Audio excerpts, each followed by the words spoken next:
मुखड़ा में घूंघटा सनम। ये जान एगो बात कही, गोर मुखड़ा में घूंघटा सनम, जैसे बादरी से चांद झांकेला।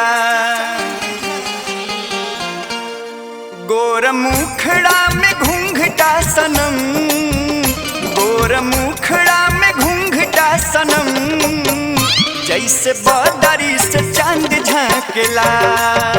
जब तू ताके लुतीर छी नयन हो, जब तू ताके लुतीर छी नयन, हई करे जवा में बान लागला। गोर मुखड़ा में घूंघटा सनम, जैसे बादरी से चांद झांकेला।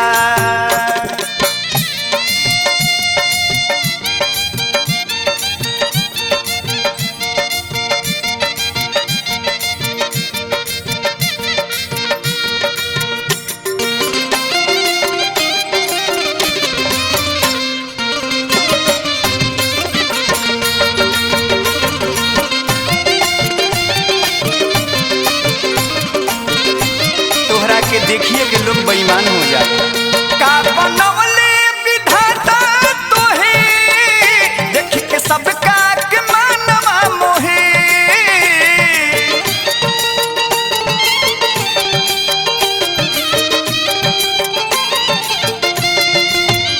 का बनवले विधाता तोहे, देख के सबका के मानवा मोहे।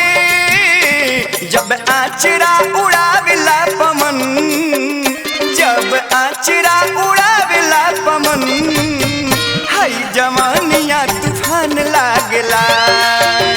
गोर मुखड़ा में घूंघटा सनम, जैसे बादरी से चांद झांकेला।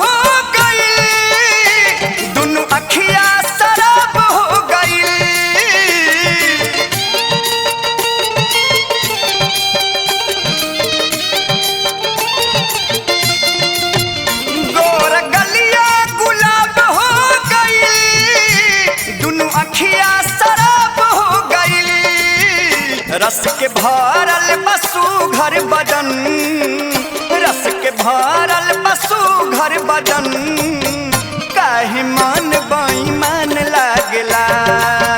गोर मुखड़ा में घूंघटा सनम, जैसे बादरी से चांद झांकेला।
राहुल विनोद बहक जाला मन, राहुल विनोद बहक जाला मन, रूप मूरत समान लागलू। गोर मुखड़ा में घूंघटा सनम, जैसे बादरी से चांद झांकेला।